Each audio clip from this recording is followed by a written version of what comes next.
Et la colonisation du Congo par la Belgique fera désormais partie intégrante du programme scolaire. C'est ce qu'a annoncé la ministre de l'Éducation, Caroline Désir. Jusqu'à présent, les professeurs d'histoire n'avaient pas l'obligation d'aborder ce pan d'histoire dans l'enseignement général, ce que dénonce une enseignante de Fontaine-l'Évêque dans la région de Charleroi, qui a décidé de consacrer une large page de son cours à ce passé obscur. Elle a volontairement invité un ancien colon en classe pour susciter le débat, quitte à ce que celui-ci soit houleux, et tente d'avoir une démarche donc pédagogique auprès de ses élèves. Les propos du colon sont tellement choquants que les étudiants ont fondu en larmes. C'est un reportage tourné avant le confinement. Vous allez le voir, il y avait du monde dans les classes, mais c'est pas ça le plus important. Sophie Mergen.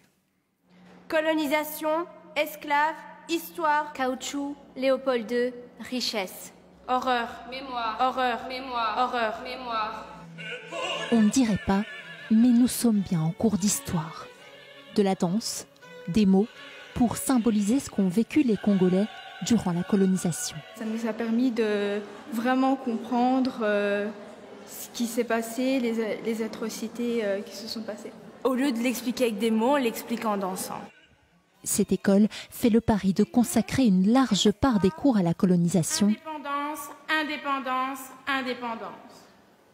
En abordant même ce qui fâche. Cette classe de 5e secondaire s'apprête à rencontrer un ancien colon pour déconstruire le discours de l'époque. Il a enseigné au Congo et sa vision interpelle. La Belgique affrontera les grands maux des Africains, c'est-à-dire le fétichisme, le cannibalisme, les mutilations, l'ivresse provoquée par la fumée de chanvre. Le malaise peut déjà se lire sur les visages. Pour lui, les violences n'ont pas existé. Rapidement, les questions fusent. Est-ce que vous êtes fier de votre passé colonial? Quel bilan en tirez-vous?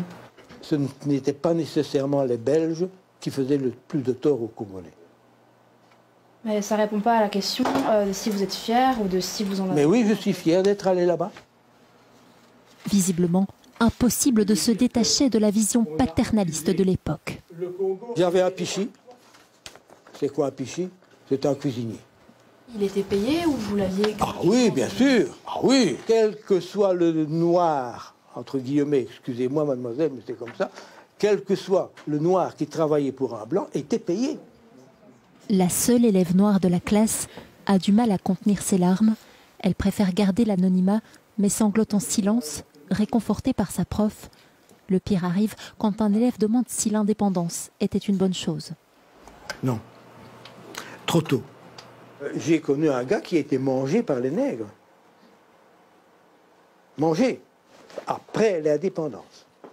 Des propos qui heurtent toute la classe. Il a dit vraiment des choses super choquantes. C'est pour ça que je suis sortie de la classe parce que je ne pouvais plus. Il a dit qu'un de ses collègues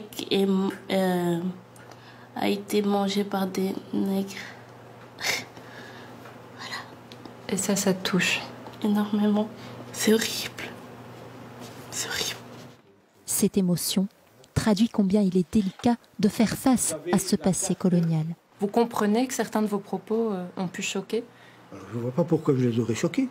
Vous faites comme s'il n'y avait rien eu, alors qu'en soi, il y a quand même eu beaucoup de massacres. Il finit néanmoins par reconnaître certaines choses. Nous avons imposé à ces gens-là quelque chose qu'ils n'avaient pas besoin. Une fois la rencontre terminée, vient le moment crucial du débriefing. Je tiens à préciser que ce qui a été dit aujourd'hui n'est pas du tout ce que nous avons vu en classe. Monsieur, finalement, son discours, c'était le Congo, colonie modèle. Aux élèves maintenant de s'exprimer. Je suis profondément choquée. En classe, on voyait beaucoup l'effet de propagande. Et c'est exactement à quoi on a eu droit aujourd'hui. Alors fallait-il inviter cet ancien colon? La prof se justifie. C'est un moyen de commenter vraiment en profondeur la notion de propagande coloniale, de confronter la vision des colonisés, qui est faite de souffrance, à celle des colons. Ça me permet à la fois de me révolter plus et de plus comprendre leur vision des choses, mais c'est pas pour autant que je serai d'accord avec, et je serai jamais d'accord avec une vision des choses telle que celle-là. Ces élèves étaient dans l'attente de briser les tabous. Ils espèrent désormais être des passeurs de mémoire.